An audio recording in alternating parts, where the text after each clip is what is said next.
Hari pertama di sekolah militer. Jelas-jelas dia tidak melakukan apa-apa. Tapi orang berkulit putih di sini meludahinya. Melihat dia masuk ke dalam asrama, pria berkulit putih ini berkata, semua orang berkulit putih menyimpan barang mereka dan pergi.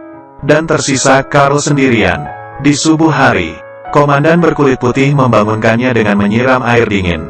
Berkata untuk latihan subuh, menggunakan pipa air dan menyemprotnya tanpa henti. Dan menariknya ke sebelah tong air. Dan menekan kepalanya ke dalam air. Menerima perlakuan diskriminasi. Carl hanya bisa menahannya, karena keluarganya adalah petani. Lulus dari sekolah militer Angkatan Laut adalah salah satu kesempatannya mengubah takdir. Tapi masalah yang dihadapi belum selesai. Masalah baru pun muncul, karena Carl putus sekolah di kelas 7. Ujian kebudayaan hanya mendapat nilai 37. Bila terus-terusan tidak lulus, dia akan dikeluarkan dari sekolah militer. Orang berkulit putih di sekolahnya tidak ada yang ingin mengajarinya. Carl menggunakan waktu di akhir pekan. Datang ke perpustakaan, meminta tolong seorang wanita berkulit hitam yang mengerti kebudayaan, untuk mengajarinya pengetahuan tentang militer. Belajar dari pagi hingga malam. Belajar hingga pengurus perpustakaan pulang. Sedikit demi sedikit meminta diajari oleh si wanita. Akhirnya di ujian selanjutnya, Carl mendapatkan nilai 76. Hitungannya sudah melewati tahap pertama. Keesokannya, ada latihan masuk ke bawah air. Ada 2 orang militer baru yang masuk ke air untuk memperbaiki kapal. Siapa sangka, kapal tiba-tiba tenggelam. Selama bergetar, salah satu militer baru saluran nafasnya nyangkut. Keadaan darurat, Carl yang di daratan langsung melakukan penyelamatan. Dia membawa saluran pernafasan lainnya, dan menemukan posisi 2 orang tersebut. Dia menghampiri temannya yang tersangkut. Di saat ia menarik salurannya, kapal itu mulai bergetar lagi. Carl menahan badannya, tapi di waktu yang bersamaan, temannya yang tidak mempunyai saluran bernafas, dengan cepat akan mati.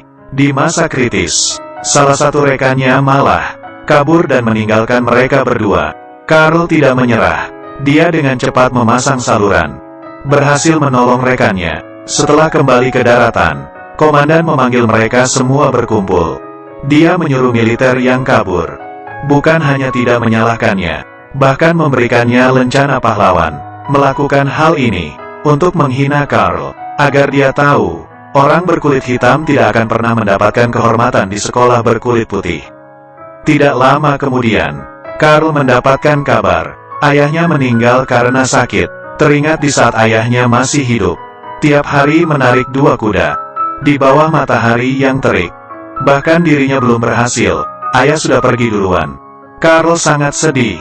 Dia terus berpikir, tiba-tiba dia tidak ingin menahannya lagi. Dia langsung menemui komandan yang menghinanya, ingin bertanding dengannya. Ini adalah perlombaan antar martabat. Carl menggunakan helm selam, ingin bertanding dengan komandan berkulit putih.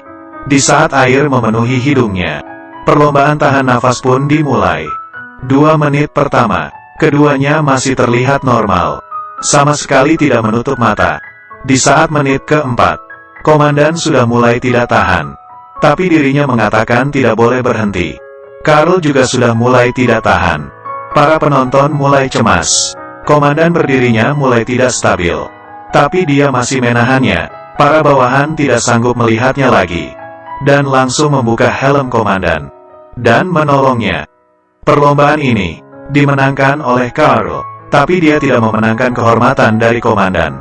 Beberapa hari kemudian, Carl kembali ke asrama, dan melihat sebuah kertas, tertulis, "Kami akan menenggelamkanmu, Niga." Kali ini komandan mengancamnya. Dia berkata, "Besok adalah ujian kelulusan sekolah Angkatan Laut. Lebih baik kau jangan datang. Meski datang aku juga tidak akan meluluskanmu." Carl tidak takut, dan memarahi komandan. Komandan yang marah, mengambil radio, dan melemparinya. Carl pun semakin emosi. Itu adalah hadiah satu-satunya dari ayahnya. Tapi dia tidak melakukan apa-apa. Harus tahu, setelah besok, semua sudah berakhir. Keesokannya, peraturan ujian kelulusan sangat mudah. Hanya perlu memasang dengan benar alat ini di dalam air. Sudah lulus dari ujian, Carl menggunakan baju selam, dan masuk ke dalam air dan dengan cepat menemukan bagian yang dituju. Dia meminta tas peralatan dari petugas di atas. Siapa sangka, sebelumnya, komandan menyuruh orang untuk merobek tasnya. Sekali lempar, semua barang-barang pun keluar dari tas. Karl yang dibawa air kaget, tapi perlahan-lahan mulai memegang peralatan. Dengan cepat sudah ada satu orang yang lulus. Hingga malam hari, hanya tersisa Karl seorang. Dia sudah di dalam selama 9 jam. Dan dikelilingi kedinginan. Tangannya terus bergetar.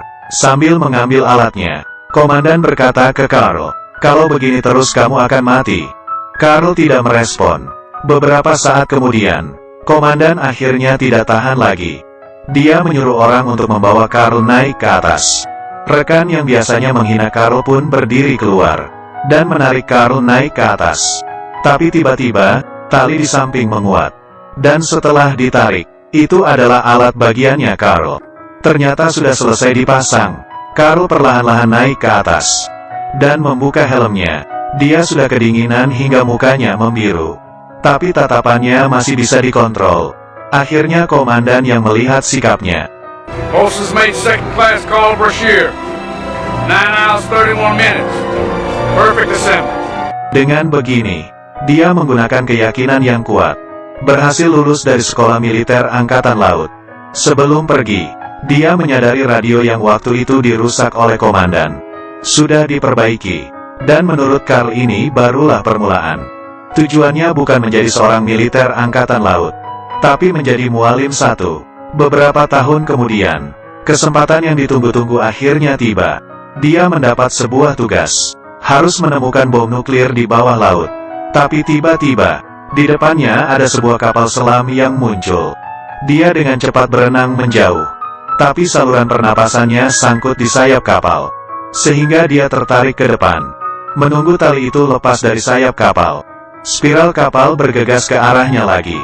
Karl menghindarinya, untuk menghindari dampak dari kapal selam. Masalah belum selesai. Di saat Karl bersiap untuk berbalik, tiba-tiba dia menemukan bom nuklir. Sepertinya karena kapal selam tadi. Karena sebuah kecelakaan, dia menemukan nuklir dan menariknya ke atas. Di saat seperti ini, Tuhan masih bercanda kepadanya.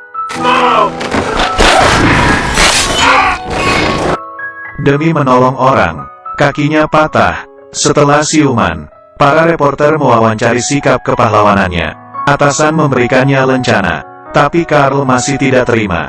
Dia langsung meminta amputasi, dan memasang kaki palsu sehingga dia bisa kembali bekerja. Demi memulihkan badannya, dia mulai latihan. Tapi dia yang kehilangan satu kaki. Kekuatan badannya tidak sama seperti dulu lagi. Karl berlatih lompat tali, tapi tidak gesit. Lompat tidak sampai 2 kali sudah nyangkut. Baru ingin mencobanya lagi, sudah langsung sakit. Karl mendadak jatuh ke bawah, tepat ketika dia sangat kesal. Komandan yang sudah lama tidak ketemu pun muncul. Dia datang untuk membantu Karl. Dia memberitahunya, kolonel di Angkatan Laut berencana memberimu pertemuan evaluasi medis. Sampai saat itu, dia akan memaksamu pensiun. Demi membantu Karl, komandan menemui kolonel untuk bernegosiasi. Dia meminta untuk memberi Karl waktu selama 4 minggu untuk latihan. Kemudian meminta Direktur Militer Angkatan Laut memberi Karl pertemuan pendengaran yang adil. Kolonel langsung menolaknya, tapi di saat dia mau keluar, di depan pintu penuh dengan reporter. Semua orang khawatir dengan pahlawan dunia ini.